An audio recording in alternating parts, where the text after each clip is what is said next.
بسم اللہ الرحمن الرحیم۔ السلام علیکم ورحمۃ اللہ وبرکاتہ۔ کلمہ کے بعد دوسرا نمبر نماز کا ہے۔ دوسری صفت نماز ہے۔ نماز کا مقصد یہ ہے کہ 24 گھنٹے کی زندگی صفت و صلات پر آ جائے۔ جیسے کلمہ کا مقصد ہے کہ باہر کی زندگی ٹھیک ہو جائے، نماز اللہ تعالیٰ کی قدرت سے براہ راست فائدہ حاصل کرنے کا ذریعہ ہے۔ سر سے پیر تک اللہ کی رضا والے مخصوص طریقے پر پابندیوں کے ساتھ اپنے آپ کو استعمال کرنا، آنکھوں کا، کانوں کا، ہاتھوں کا، پیروں اور زبان کا استعمال صحیح ہو جائے، دھیان صحیح ہو جائے، اللہ کا ڈر، خوف اور عاجزی والی نماز ہو، فضائل کے استحضار کے ساتھ اللہ کو راضی کرنے کے جذبے سے اور نفس کے مجاہدے کے ساتھ نماز ادا کی جائے، یہ یقین ہو کہ اللہ تعالیٰ اپنی قدرت سے ہر ضرورت پوری کریں گے۔ قیام، رکوع، سجدے اور قعدہ میں دھیان جمایا جائے کہ اللہ مجھے دیکھ رہے ہیں۔ نماز فرشتوں کی عبادات کا مجموعہ ہے۔ فرشتے کوئی قیام میں ہیں، کوئی رکوع میں ہیں، کوئی سجدہ میں اور کوئی قعدہ کی حالت میں ہے۔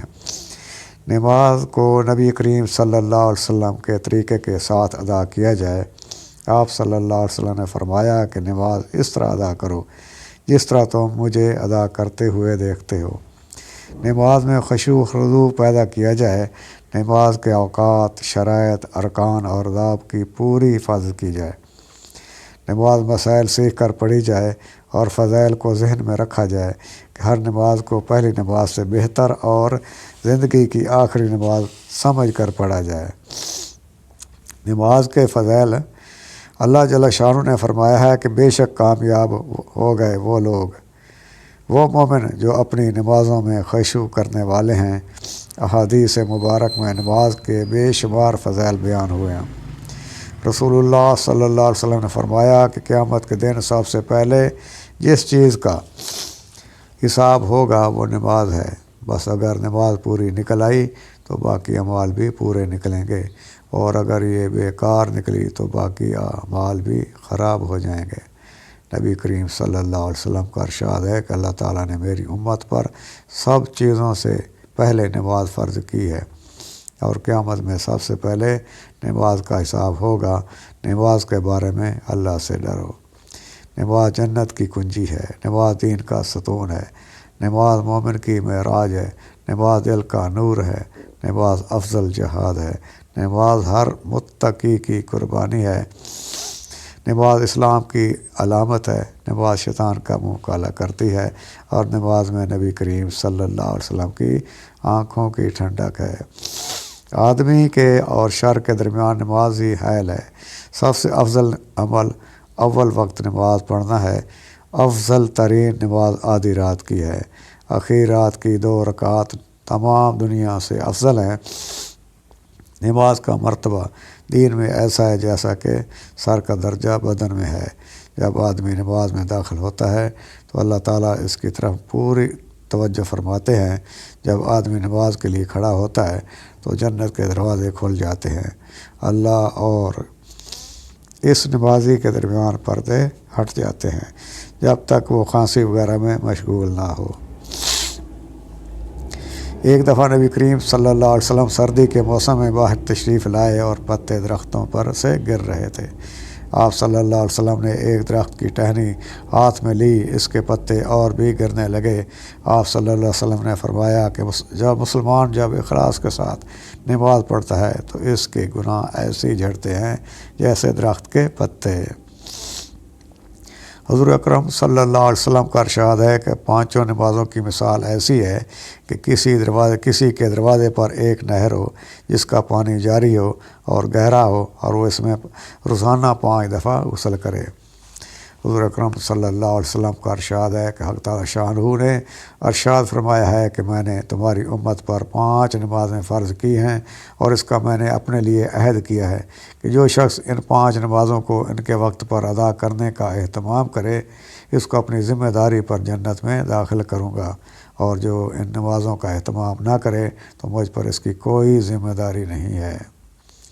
حضور اکرم صلی اللہ علیہ وسلم کا ارشاد کا مفہوم ہے کہ جو شخص 40 دن تک اخلاص کے ساتھ اس طرح نماز پڑھے کہ تکبیر اولیٰ فوت نہ ہو تو اس کو 2 پروانے ملتے ہیں، ایک پروانہ جہنم سے چھٹکارے کا، دوسرا نفاق سے بری ہونے کا۔ حضور اکرم صلی اللہ علیہ وسلم کا ارشاد مبارک کا مفہوم ہے کہ جو شخص نماز کا اہتمام کرے تو نماز اس کے لیے قیامت کے دن نور ہوگی اور حساب پیش ہونے کے وقت حجت ہوگی اور نجات کا سبب ہوگی، اور جو شخص نماز کا اہتمام نہ کرے اس کے لیے قیامت کے دن نہ تو نور ہوگا اور نہ اس کے پاس کوئی حجت ہوگی اور نہ نجات کا کوئی ذریعہ۔ اس کا حشر فرعون، حامان اور ابی بن خلف کے ساتھ ہوگا۔ ارشاد فرمایا جو لوگ اندھیرے میں مسجدوں میں کثرت سے جاتے ہیں ان کو قیامت کے دن کے پورے نور کی خوشخبری سنا دو۔ حضور اکرم صلی اللہ علیہ وسلم کے قول کا مفہوم یہ ہے کہ جس شخص کی ایک نماز بھی فوت ہو گئی تو یہ ایسے ہے جیسے اس کے گھر والے مال و متاع سب چھین لیا گیا ہو۔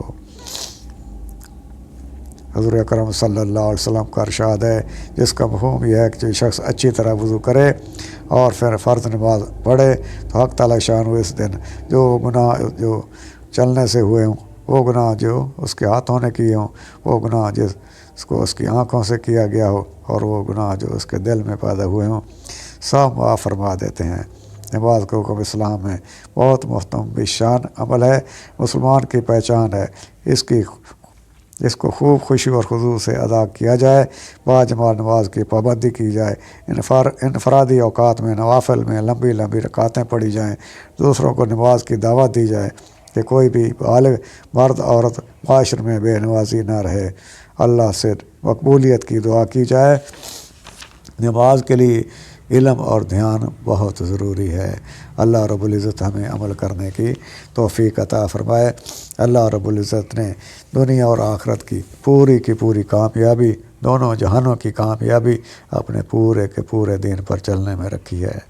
یہ پورا دین ہماری زندگی میں آئے گا رسول اللہ صلی اللہ علیہ وسلم علیہ مبارک محنت سے۔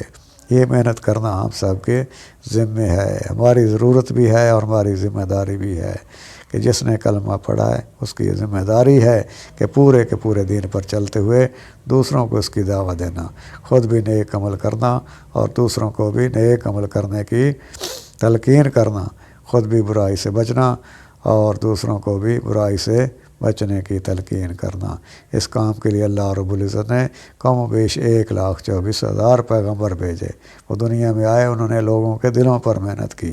اب ہمارا ایمان ہے کہ نبی کریم صلی اللہ علیہ وسلم کے بعد کوئی نبی نہیں آنے والا۔ ختم نبوت کے صدقے یہ کار نبوت ہر کلمہ گو کی ذمہ داری ہے کہ خود بھی نیک عمل کرے اور دوسروں کو بھی نیک عمل کرنے کی تلقین کرتا رہے۔ 4 مہینے لگا کر اس کام کو سیکھا جائے اور پھر عمر بھر کے لیے اس کو کرنے کا ارادہ کیا جائے۔ اللہ رب العزت ہمیں عمل کرنے کی توفیق عطا فرمائے۔ صلی اللہ علیہ سیدنا محمد۔